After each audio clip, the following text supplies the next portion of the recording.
Deus tem planos para cumprir em nossas vidas. Essa é a mensagem de toda a Bíblia, e é isso mesmo que estamos estudando aqui no Encontro com a Palavra, escrito pelo pastor Dick Woodward e narrado pelo pastor Edson Bruno. Fique atento a mais um programa que o Ministério Cooperativo Internacional leva a você. Com você agora, pastor Edson Bruno.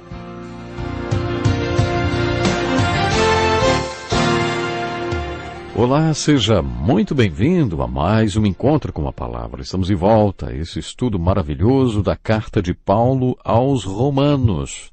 Nos últimos 3 programas enfocamos a introdução desta carta, em que Paulo falou sobre quem ele era, o que ele era e por que ele estava nesse mundo. Ele era um servo de Jesus Cristo e um apóstolo. Ele tinha um chamado para a sua vida, tinha sido separado para pregar o Evangelho. Era isso que ele era. Mas aí Paulo escreveu que os romanos também eram chamados, e vocês também estão entre os chamados para pertencerem a Jesus Cristo, chamados para serem santos. Eles também tinham sido chamados para serem separados para o Evangelho de Jesus Cristo. A fé dos cristãos de Roma estava sendo comentada em todo o mundo. Sou grato a Deus por todos vocês, porque em todo o mundo está sendo anunciada a fé que vocês têm. Isto era motivo de grande alegria para Paulo. Nestes poucos versículos introdutórios, Paulo também falou quem os cristãos de Roma eram, o que eles eram, onde eles estavam espiritualmente e por que eles eram quem eram e estavam onde estavam. Agora eu gostaria de fazer uma coisa diferente. Gostaria de começar com a última parte deste capítulo e depois de abordarmos esta parte, gostaria de voltar ao restante da introdução que Paulo fez. Principalmente a parte em que ele escreveu sobre ele mesmo e sobre o Evangelho para o qual foi chamado para pregar como um apóstolo. Acho que será mais proveitoso se falarmos primeiro sobre a última parte deste capítulo e depois retomarmos o resto da saudação e a introdução de Paulo.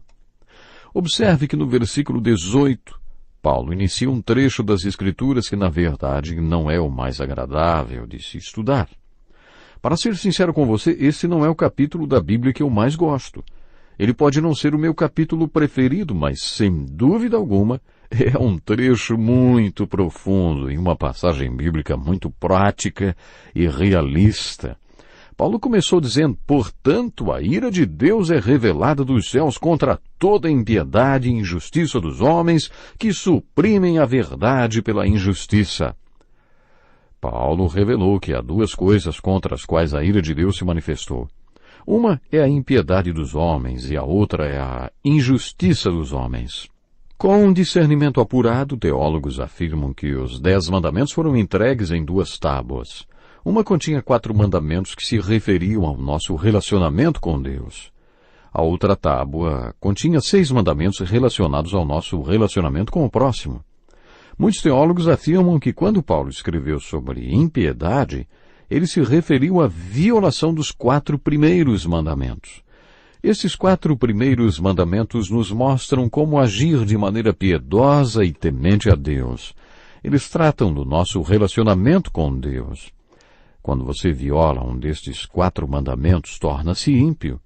Os 6 mandamentos da outra tábua governam nosso relacionamento com o próximo. E quando Paulo falou sobre a injustiça, referiu-se à violação destes 6 mandamentos da segunda tábua. Quando lemos a ira de Deus é revelada dos céus contra toda impiedade e injustiça dos homens, devemos enfocar a palavra ira.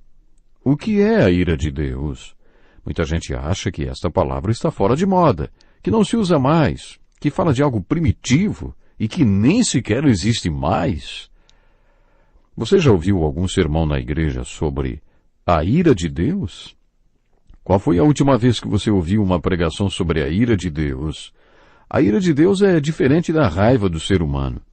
A palavra hebraica para ira é um vocábulo muito interessante que tem a ver com ultrapassar.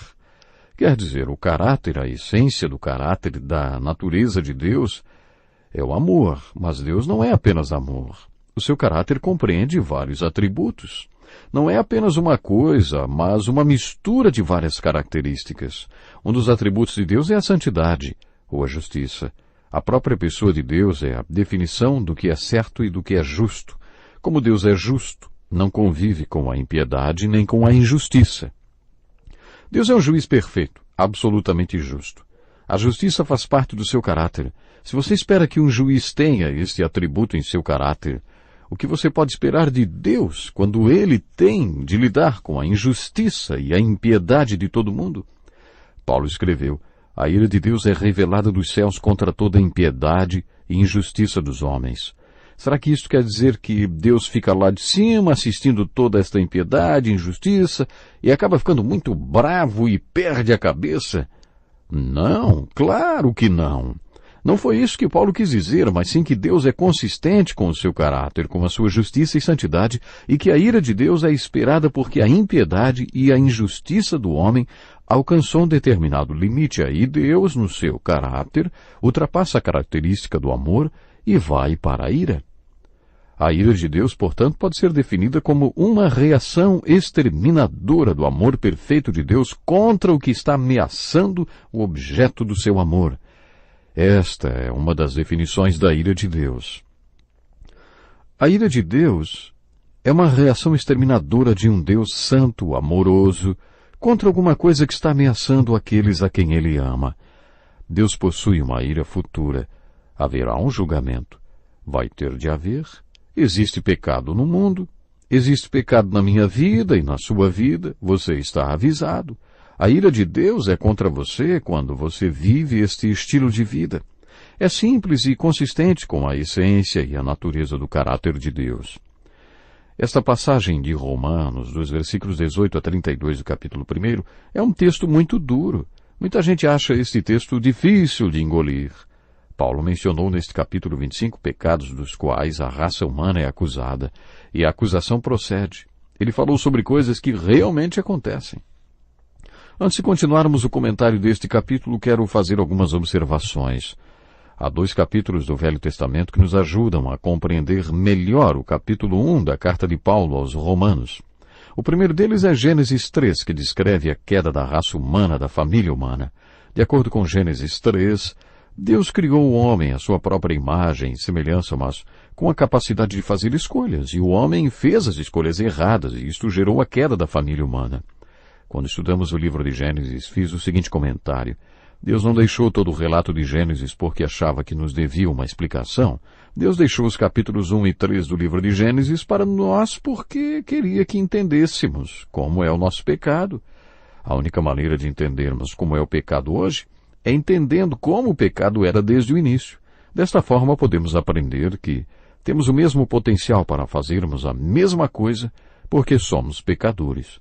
Os capítulos 1 e 3 do livro de Gênesis têm a seguinte mensagem: Criei vocês à minha imagem e semelhança, mas dei-lhes a liberdade de escolha, e vocês fizeram as escolhas erradas. Por isso o livro de Gênesis não conta apenas como era o pecado, mas como o pecado é hoje. Como era antes, ainda é hoje. No capítulo 1 de Gênesis, Deus fala sobre como o casamento era, porque quer que entendamos o casamento hoje.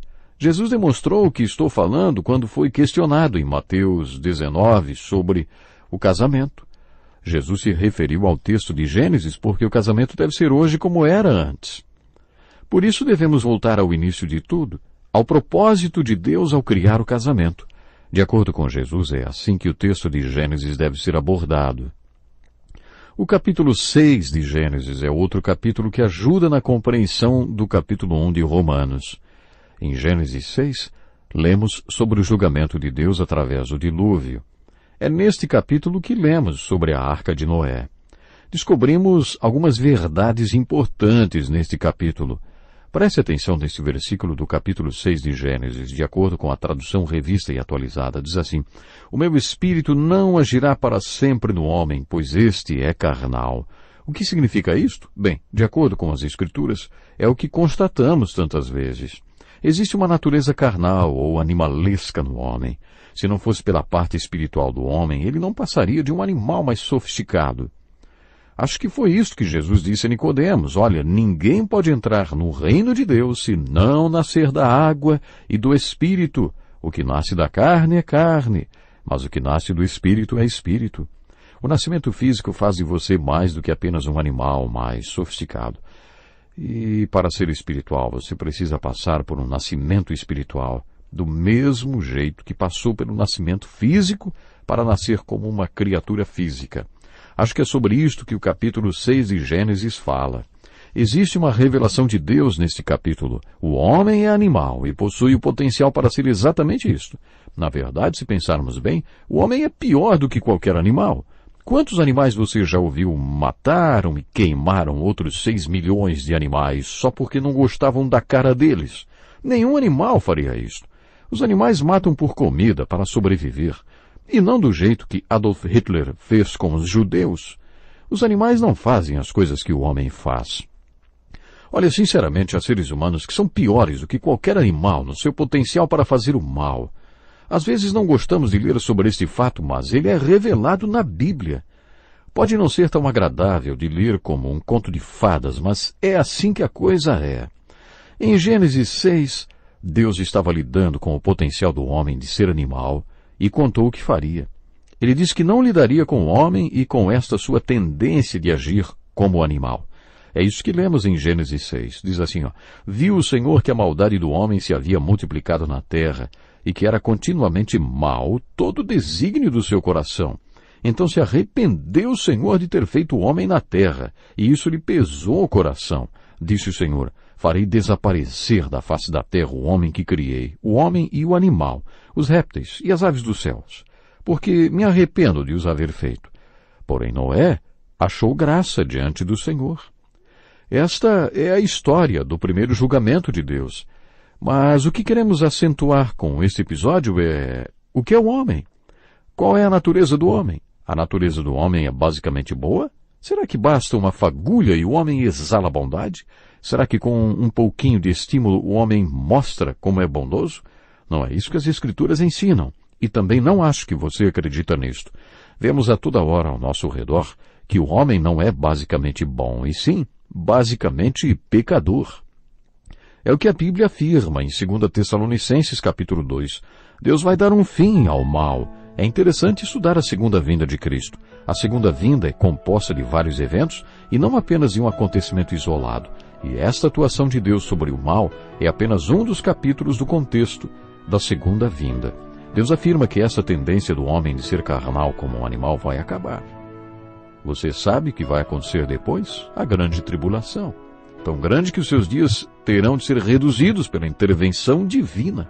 Caso contrário, nenhuma carne sobreviveria. Eu sei que você não vai perder o próximo programa, não é? Deus lhe abençoe e até lá. Que lição importantíssima. Obrigado, pastor Edson Bruno. Prezado ouvinte, coloque em prática o que você ouviu aqui. Sem dúvida, sua vida será grandemente abençoada. Este é um estudo escrito pelo Dr. Dick Woodward, na voz do pastor Edson Bruno.